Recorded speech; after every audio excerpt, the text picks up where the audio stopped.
We are on the final part of the chapter 4 of civics, growing up as boys and girls. Women's work and equality, औरत का काम और equality समानता. As we have seen the low value attached to women's household, जैसा कि हम देख ही चुके हैं कि जो वुमेन का काम होता है उसको कैसे लो वैल्यू, बिल्कुल कम वैल्यू दी जाती है. And care giving work is not an individual और फैमिली मैटर.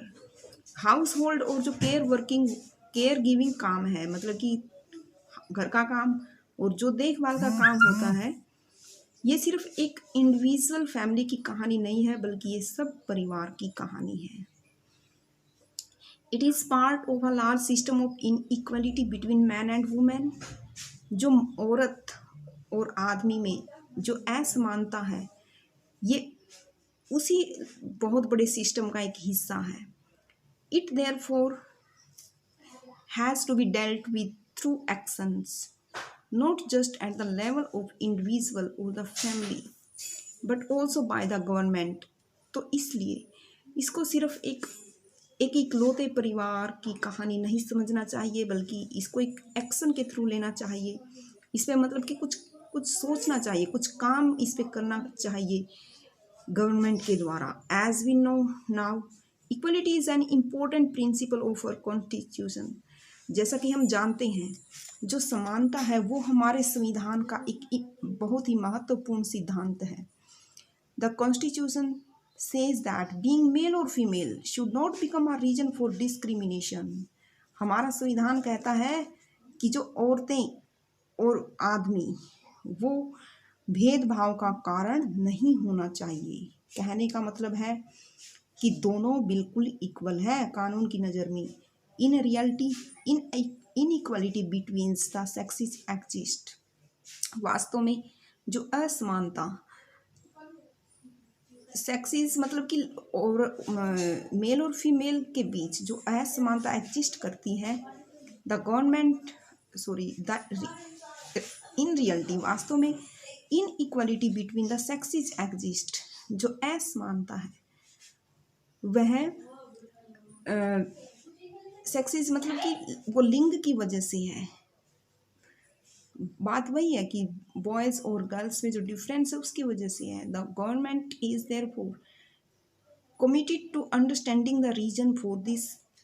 जो अब गवर्नमेंट है, इसीलिए वो बिल्कुल पूरी तरह से कमिटेड है ये समझने के लिए इसके पीछे रीज़न क्या है, कारण को समझने के लिए पूरी तरह से प्रयत्नशील है.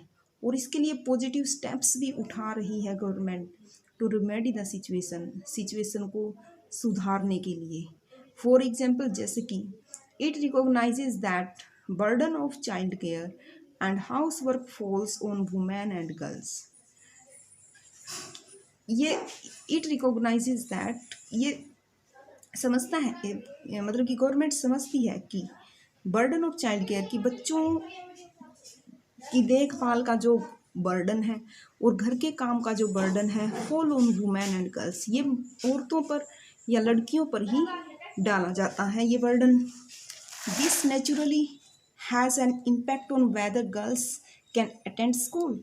तो ये स्वाभाविक रूप से ये लड़कियों पर प्रभाव पड़ता है इसका कि क्या वो स्कूल अटेंड कर पाएंगी. मतलब कि परिवार में जहाँ पे बड़ी लड़कियाँ होती हैं उनको भी ऐसी जिम्मेवारी सौंपी जाती है, वो अपनी मदर की तरह वो भी काम करने में उनको लगा देते हैं और वो स्कूल नहीं जा पाती. तो हमारी जो गवर्नमेंट है वो इस बात को समझ रही है. वो समझ रही है कि जिन लड़कियों पर इस तरह की जिम्मेवारी सौंपी गई है वो स्कूल अटेंड नहीं कर पाती. It determines weather women can work outside the house and what kind of jobs and carriers they can have. जो इट मीन्स यहाँ पे गवर्नमेंट डिटरमाइंस, जो गवर्नमेंट है वो दृढ़ निश्चय करती है कि जो वुमेन है वो घर से बाहर काम कर सकती हैं and what kind of job, और कैसा काम कर सकती हैं, कैसा कैरियर उनके लिए होना चाहिए. The government has set up anganwadis और child care centre in several villages in the country. Government ने आंगनवाड़ी और चाइल्ड केयर सेंटर स्थापित किए हैं देश के अनेक शहरों गांव में। The government has passed laws that make it mandatory. Government ने कानून भी पास किए हैं जो ये मैंडेटरी होता है, अनिवार्य कर देते हैं फॉर ऑर्गेनाइजेशन, उस संस्था के लिए, मतलब कि जिस संस्था में औरत काम करती है उस ऑर्गेनाइजेशन के लिए कुछ रूल्स गवर्नमेंट मैंडेटरी कर देती है, अनिवार्य कर देती है कि that have more than 30 women employees. अगर वहाँ पे 30 से ज़्यादा वुमेन एम्प्लॉयज़ हैं, मतलब कि औरत कार्य करने वाली हैं 30 से ज़्यादा, टू प्रोवाइड क्रेश, तो वहाँ पे क्रेश प्रोवाइड करना चाहिए। क्रेश क्या होता है? शिशु गृह, मतलब कि बच्चों की पूरी देखभाल के लिए पूरा एक गृह, एक हाउस वहाँ पे बनाया जाता है।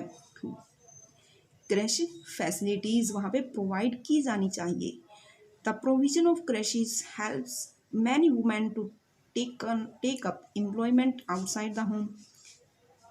जो क्रेश की जो व्यवस्था है वो बहुत सारी औरत के लिए घर से बाहर रोजगार के अवसर उनको प्राप्त होंगे। It also makes it possible for more girls to attend school, और ज़्यादा से ज़्यादा लड़कियों के लिए पॉसिबल हो सकेगा स्कूल अटेंड करना। Students, with this our chapter is finished, and thanks for watching the video.